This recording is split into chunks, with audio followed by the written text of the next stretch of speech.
આપણા પરિવારની અંદર આપણા પરિવારના સભ્યોની સંભાળ, એને સમય આપીએ, એની સંભાળ લઈએ. કદાચ મા બાપ મોટી ઉંમરના થઈ જાય, એ સમયે પણ એની સંભાળ, છતાં ફેર ના પડે તો સંભાળ ચાલુ રાખજો. કેટલાક કહે છે સ્વામી અમે ઘરમાં સાચવીએ જ છીએ તો એ ફરક તો પડતો નથી. ડોક્ટર પાસે આપણે દવા લીધી હોય તો એક ધડાકે ઘણીવાર ફરક પડતો નથી. ડોક્ટર ક્યાંક દવા બદલે છે અથવા તો ડોઝ બદલે છે. ડોઝ ડબલ કરી દો.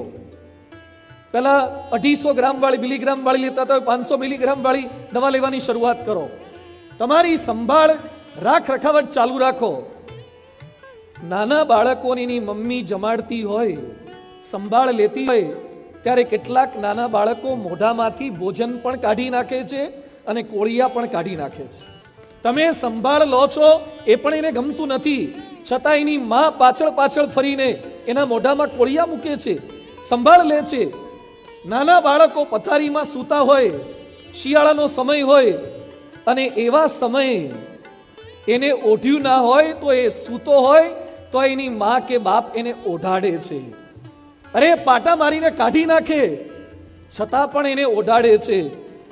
એ તમારી સંભાળની નોંધ પણ નથી લેતો, છતાં પણ તમે સંભાળ લેવાનું ચાલુ જ રાખો છો. જે પોતાના મનાયા હોય ને એની સંભાળ લેવાની ચાલુ જ રાખવી જોઈએ, તો પરિવારમાં શાંતિ થાય.